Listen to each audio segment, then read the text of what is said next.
Day 3, National Sleep Awareness Month, and today we're talking sleep studies. I'm a counselor here in Portland, but before that, while I was in grad school, I was a research assistant and sleep tech. And so I spent a few years helping do melatonin and light therapy research at the medical school, and also spent a few years watching people sleep. Um, so we're going to talk about what a sleep study is like, and do I need a sleep study? So one of the main things that we're trying to figure out with a sleep study is what's going on. Why can't you sleep? Why can't you stay asleep? And so uh, if when you go to a sleep doctor, they're going to take a history and do an assessment, and they're going to ask uh, to try to discern if you might have any trouble breathing properly during your sleep, or if you have restless sleep, if you toss and turn, if your blankets and sheets are disrupted in the morning, do you have a limb movement disorder? So there's two main limb movement disorders. There's a few, but the main ones are restless leg syndrome and periodic leg movement syndrome that disrupt sleep.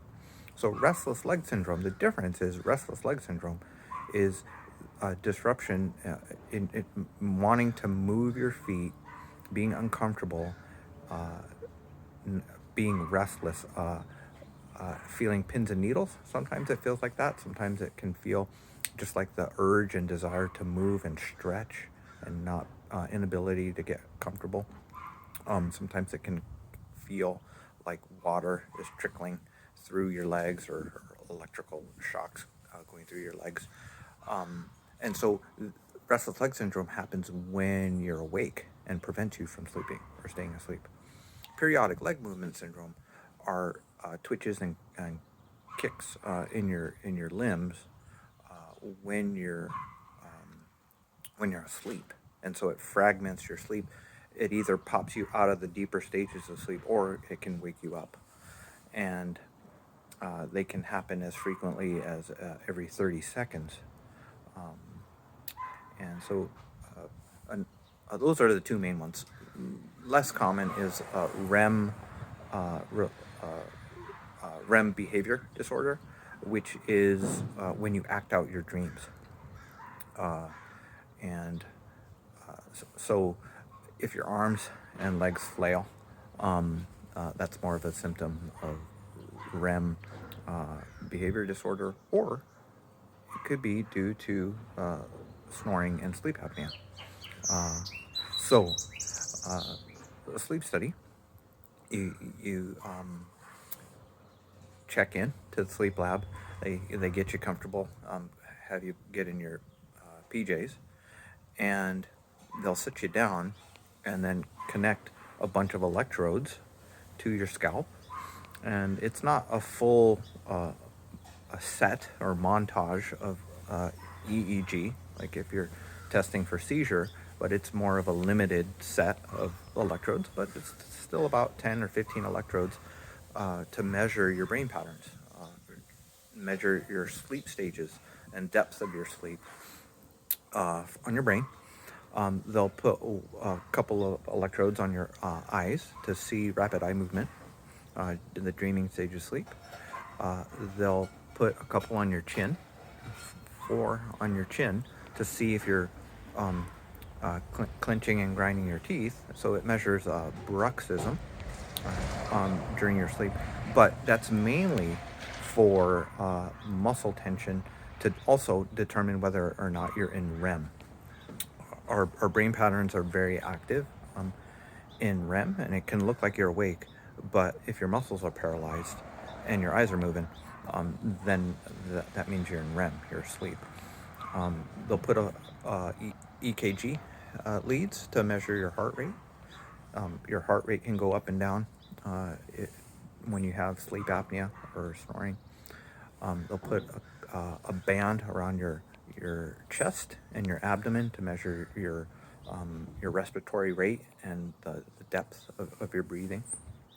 One of the things that you're looking for, sleep tech is looking for when you're asleep, is if you have a paradoxical wave in your chest and abdomen. If they're not moving in sync, but they're moving against each other, that can be a sign of an obstruction in your airway. Your diaphragm is trying to push, trying to clear the obstruction, and it's working harder and harder, and the signal gets higher and higher with more effort. Your body's trying to open up that obstruction in your airway when you're asleep. When you have a pause in your breathing, there's also a cannula, I'm sorry, a sensor, a thermistor. It's measuring temperature. It measures airflow to measure your breathing in and out. There'll be a sensor here on your throat to measure your snoring or any sounds there.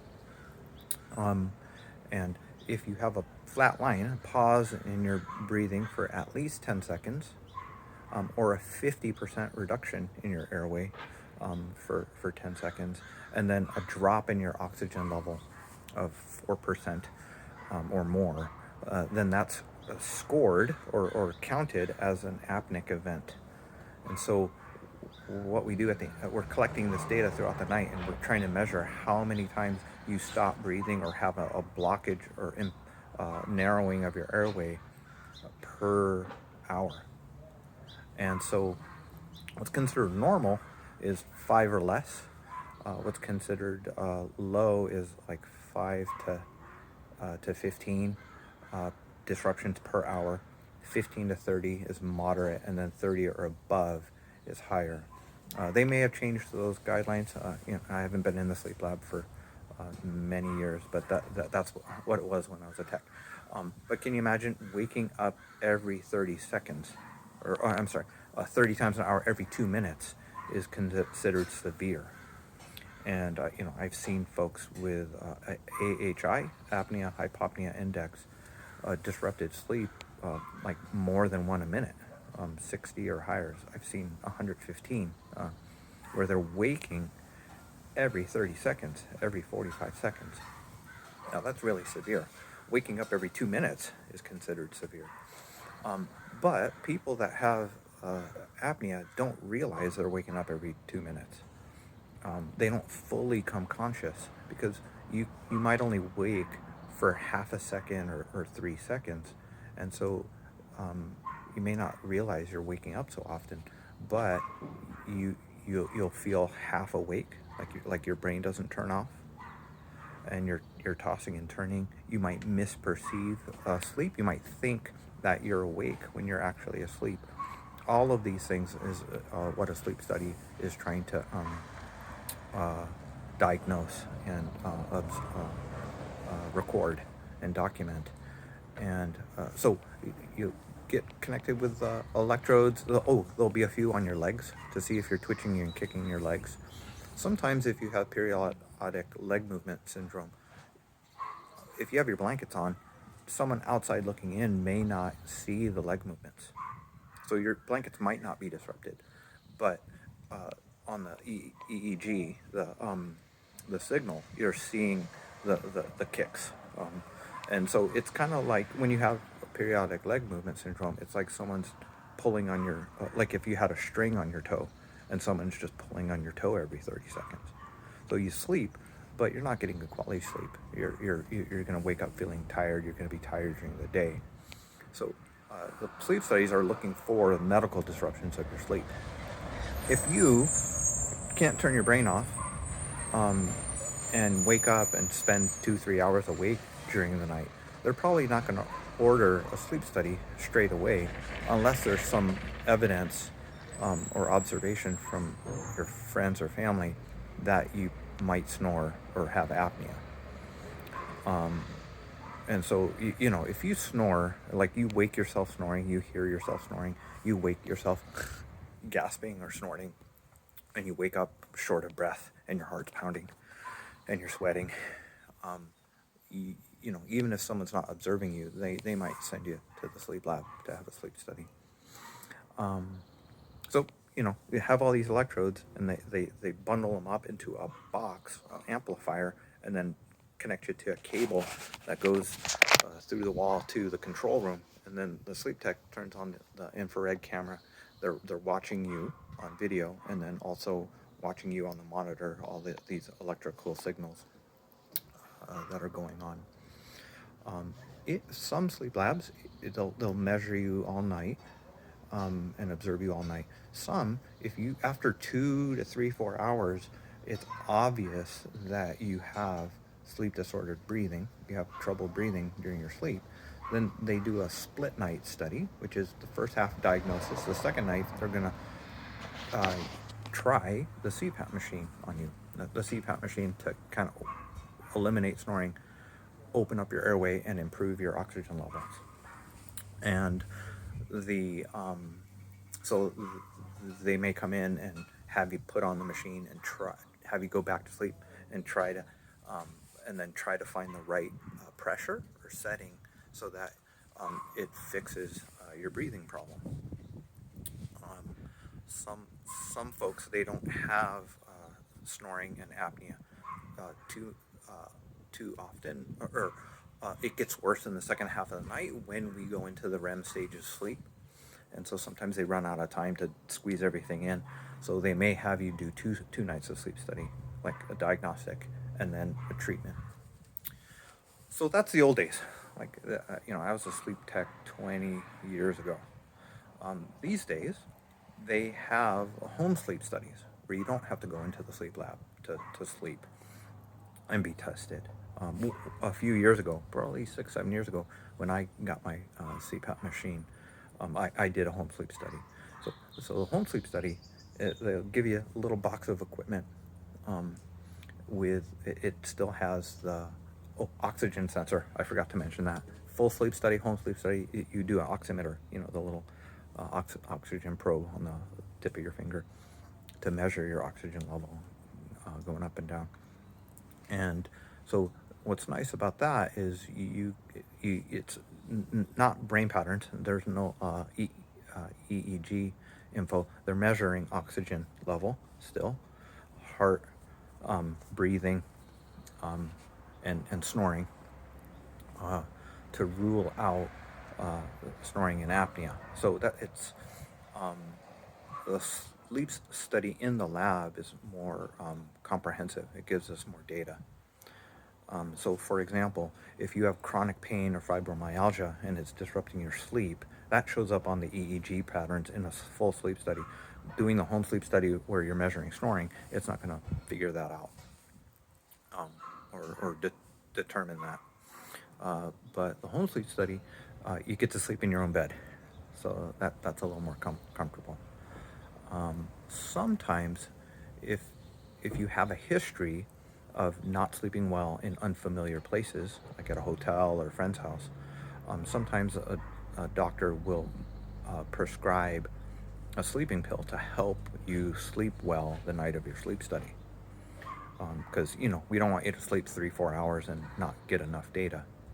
Now, some people, they're like, well, wait, isn't that artificial? Like, taking a sleeping pill, I don't do that at home. Isn't that going to be inaccurate data? I was like, well, not really, because you're going to be sleeping more, maybe, and get to sleep faster than you get to sleep at home.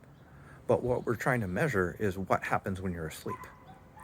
So taking a sleeping pill to get to sleep is helpful to make sure that we're trying to record and measure and see what's going on in your sleep and what your body's doing. So don't be concerned about that or worry about that. And a doctor will sometimes prescribe it, and you don't necessarily need to take it. And some folks, they get the electrodes and do everything, and they're feeling fine, and so they'll try to go to sleep without it. But then if you're not asleep by 30 minutes, the tech might come in and say, hey, do you want to take this sleeping pill? So how do you prepare for a sleep study? Wear comfortable clothes. Make sure you wash your head and scalp, because they need to get a good connection with your skin and scalp. And so, scrub your head and try to get as much oil and dead skin cells off to get good connections with the electrodes to get a good signal. bring something boring to read, so you can get to sleep. Some sleep studies, they'll have magazines and TV, but we're trying to help you get to sleep. Like, so we don't, as a sleep tech, we don't want you like staying up for hours watching TV. In the sleep clinics and sleep labs that I was in, we didn't have TV. um, and uh, but let's see what else. Um, yeah, feel free to ask any questions in the comments. And again, if you're tired of being tired, you're worn out, and you think you might uh, have loud snoring or trouble breathing. Here, let me describe untreated sleep apnea a little bit more. If you wake up and you feel sore and achy more than when you went to sleep, talk to your doctor. If you wake up and you're not rested during the day, even if you're in bed 7-8 hours or more, talk to your doctor. Something's going on. If you're if you wake up and your hands are numb and tingling, um, yeah, talk to your doctor. Your oxygen levels might be dropping pretty low. And yeah, if you have high blood pressure and you're doing the DASH diet, low sodium diet, you're eating healthy, your stress is low, but your body's not responding to the blood pressure medication, you might have untreated sleep apnea. When our body you stop breathing, your oxygen level drops, and your brain says you're not waking, and it squirts you with adrenaline, and then instead of your heart resting throughout the night, it's constantly slowing down. When you hold your breath, it slows down. Your heart rate might drop down to like 50 or 40 beats per minute. You get squirt with adrenaline, it bumps up to 80, and so your heart rate's going up and down, up and down. More wear and tear on your heart during the night, and at the time you should be resting, and so that can elevate your blood pressure. A lot of folks, this up and down with the heart rate is pumping more blood through your body, pumping more blood through your kidneys. So a lot of folks are like, I don't sleep well, so I get up to use the bathroom a lot. And then when they're not snoring, when they're not twitching and kicking, when their blood pressure and heart rate are lower, then it very often decreases their need to get up to use the bathroom. And if they do have to get up to the bathroom, they're not getting up to the bathroom because their body is squirt with adrenaline. And then try to go back to bed, and you have to wind down to get back to sleep. So sometimes untreated sleep apnea and sleep maintenance insomnia can get tangled together and kind of be complicated too. So, whoa, a lot longer video today. So hope that helps. And yeah, hope you're getting good sleep lately.